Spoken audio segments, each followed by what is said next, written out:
Bienvenue mesdames et messieurs, merci encore Nandé que tout le monde en a toujours dans le cadre de Masolo Yamboka et voilà le mouvement citoyen collectif et le mouvement citoyen c'est Renissa qui pone Kosenga justice pour Rossi Chimanga et surtout baza ko telemela l'élection ya Sénat bango balobi l'élection qui sala matin parce que Alexis Tambo Mwamba a impliqué dans le dossier ya Rossi Mukendi.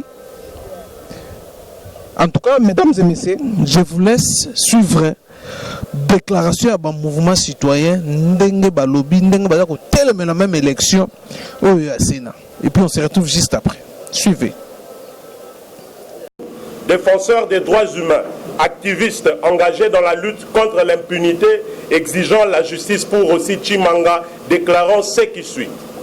Le comité des laïcs de coordination CLC en sigle, agissant en fonction de l'opiniâtre des évêques de la conférence épiscopale nationale du Congo, SENCO, en sigle stipulant jadis que Joseph Kabila avait porté en torse à l'accord politique de la Saint-Sylvestre du 31 décembre 2016, alors que ce dernier était une voie d'atténuer l'impasse politique qui prévalait dans le pays.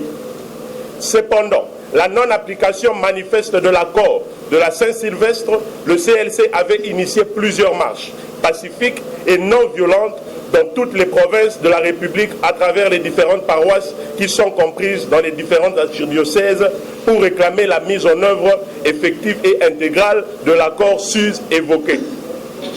Plusieurs témoignages révèlent que la police avait réprimé inhumainement par des gaz lacrymogènes et des tirs à balles réelles des disparitions, d'atteinte d'intégrité physique au droit à la vie et la sûreté des personnes, dont plusieurs exécutions sommaires ou des assassinats prémédités à la sortie des messes. Pourtant non armés, mais portant des crucifixes, des bibles, des chapelets, en scandant des chants chrétiens catholiques, particulièrement ceux vénérant la Vierge Marie. Par ailleurs, les informations recueillies attestent que la répression de la manifestation avec usage excessif et disproportionné de la force à l'endroit des manifestants pacifiques avait fait plusieurs morts, dans lequel le premier conseiller fondateur du collectif 2016, M. Rossi Mukendi, lâchement abattu avec 2 balles à la poitrine dans l'enceinte de la paroisse Saint-Benoît qui succomba suite à l'hémorragie interne.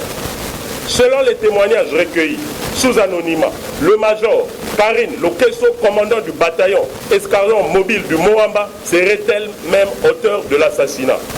Sur ce, 1. Implorant l'implication du président de la République et magistrat suprême, son Excellence M. Félix Antoine Tshisekedi Tshilombo, à nous accompagner dans le dossier judiciaire lié à l'assassinat de Rossi Mukendi Chimanga. Demandant que justice soit faite, conformément aux vœux de l'instauration d'un état de droit et de lutte contre l'impunité sous toutes ses formes. 3. Exigeant la mise en examen immédiate et sans condition de l'officier Karine Lokeso et consorts pour qu'elle puisse répondre devant la justice au regard des accusations que pèsent sur sa personne. 4. Exigeant aux personnes qui se permettent sans mandat du peuple de négocier sur la formation du gouvernement afin que le ministère de la Justice, sans condition aucune, revienne au président de la République, magistrat suprême et garant de la nation pour que le principe d'un état de droit ne souffre d'aucune application dans son pilier de justice. Afin que tous les commanditaires des crimes odieux et de sang commis sur les paisibles citoyens, manifestants chrétiens, répondent de leurs actes devant la justice, commençant par la dame Karine Lokeso, auteure de l'assassinat de l'activiste de droits de l'homme Rossi Chimanga. 5. Encourageant la bonne volonté du président de la République à unir tout un peuple afin d'apporter la pierre angulaire pour le développement du Congo, doit plus axer sur la justice qui est le pilier d'un état de droit. 6. Retirons la formation immédiate du gouvernement, car le blocage qui fait perdurer la misère du peuple congolais viole l'héritage du sphinx Étienne Tshisekedi, grand cordon, le peuple d'abord. Chers compatriotes, nous ne savons pas comment dissiper cette douleur qui nous assaille. On n'y parviendra pas sans vous. Quand bien même qu'on avance tant d'arguments fondés sur des connaissances des principes sociaux et codes moraux, nous voulons avant tout justice pour Rossi. convaincu que l'état de droit ne saura convaincre aussi longtemps qu'il n'y aura pas justice pour aussi. Voilà pourquoi, en cette date, nous annonçons à la population congolaise, au travers nos actions de terrain, que nous solliciterons par tous les moyens l'accompagnement de la communauté internationale, les ONG de droits de l'homme, en compagnie du collectif des avocats, afin que justice soit faite. Que vive la jeunesse congolaise, Kinshasa, le 24 juillet 2019. Je dis et je vous remercie. Ezali pona dossier etali Rossi Mukendi. Babomaye lolenge nini. Tokoki kosepela te biso activiste tolobela makambo ntambo mwamba akoma candidat na Sénat to akoma président ya Sénat sans toutefois ayebisa biso esika nini tokomi na dossier ya Rossi Mukendi. Rossi Mukendi akufaka na liwa o babetaka ye masasi epai ya empereur o tobengi empereur Kabila. Aboma ya koboma poto bandaki kotelemela pouvoir na ye ekende ti komisango royaume. Tolobaka te alternance ezala. Yo mokonzi ya mboka Félix Tshisekedi Tshilombo.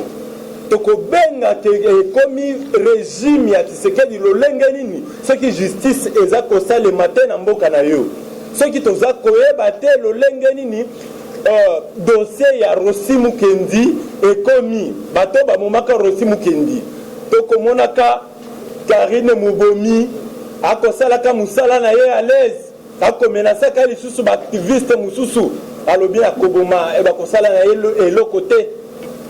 Et le konine kopesa biso pouvoir ya kotelema pe liboso batu to kolobaka ke pour régime changea.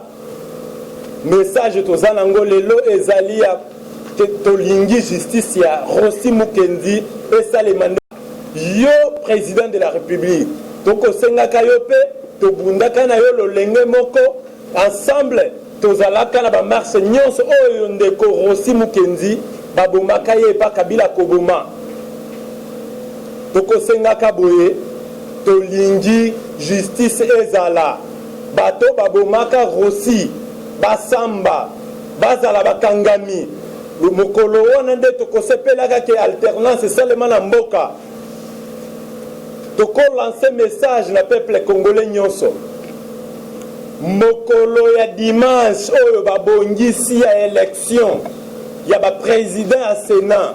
Tokotika ka 1 minute te.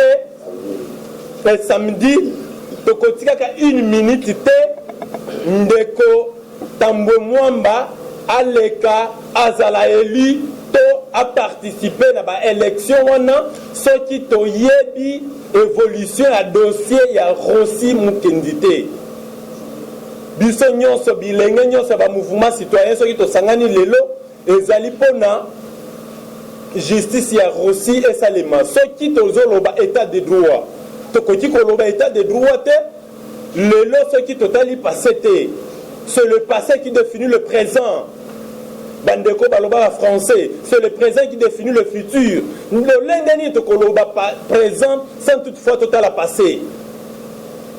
Bien sûr, tokotambola kana Kabila. Biso tozali conflit personnel na Kabila te. Tozali pe conflit personnel nandeko Tambo Mwamba te.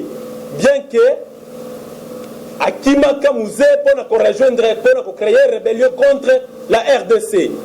Tozali ouanate azali ndeko tokolimbisa kaye tangu nyonso.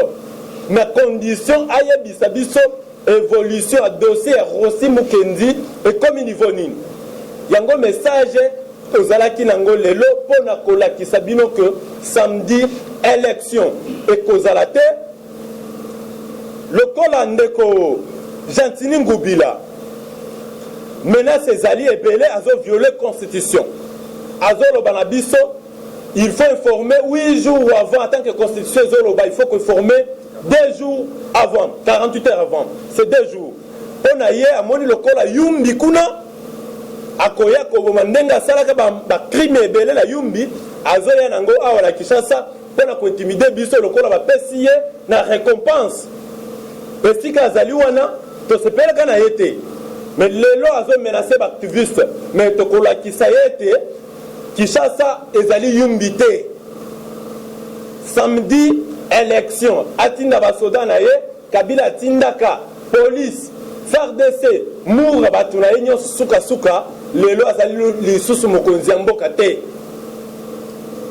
Samedi tokozala ebele élection ekosala matin sans toutefois expliquer biso dossier ya Rossi Mukendi na bandeko nyonso oyo bakufaka pendant période oyo tobandaki koluka alternance neti bashebeya na bandeko nyonso oyo boyebi na bandeko na biso ya yumbi tolobi wana epito soki. Merci. Merci Nabil Nyosobouti Kolanda. Comment le collectif et le mouvement citoyen Serenisaki dans le cadre toujours il y a implication aussi à chef de l'État accompagné procès il y a aussi Chimanga toujours ils ont souffrir procès ils ont blocage procès ils ont marambo belé oyo bazolinga ba bomba information mais bomba za na posa vérité ezala éclaté vérité ebana et voilà basala ki déclaration na bango balobi oyo ya bango bakoki koloba bolandi bino moko. En tout cas, quant à moi, je vous dis merci Nabino, merci Napiska Swanga Oyaza derrière la caméra, toujours dans les 4 Kaka Yakoluka Basango. Merci aussi na Roger Louma, parti à France, Kuna Moulobeli à Félix Tshisekedi Chilombo. Merci Nabino, merci na Medar, na Lubumbashi, Tokutani Mbala Yasima. Na numéro Mususu, bye bye.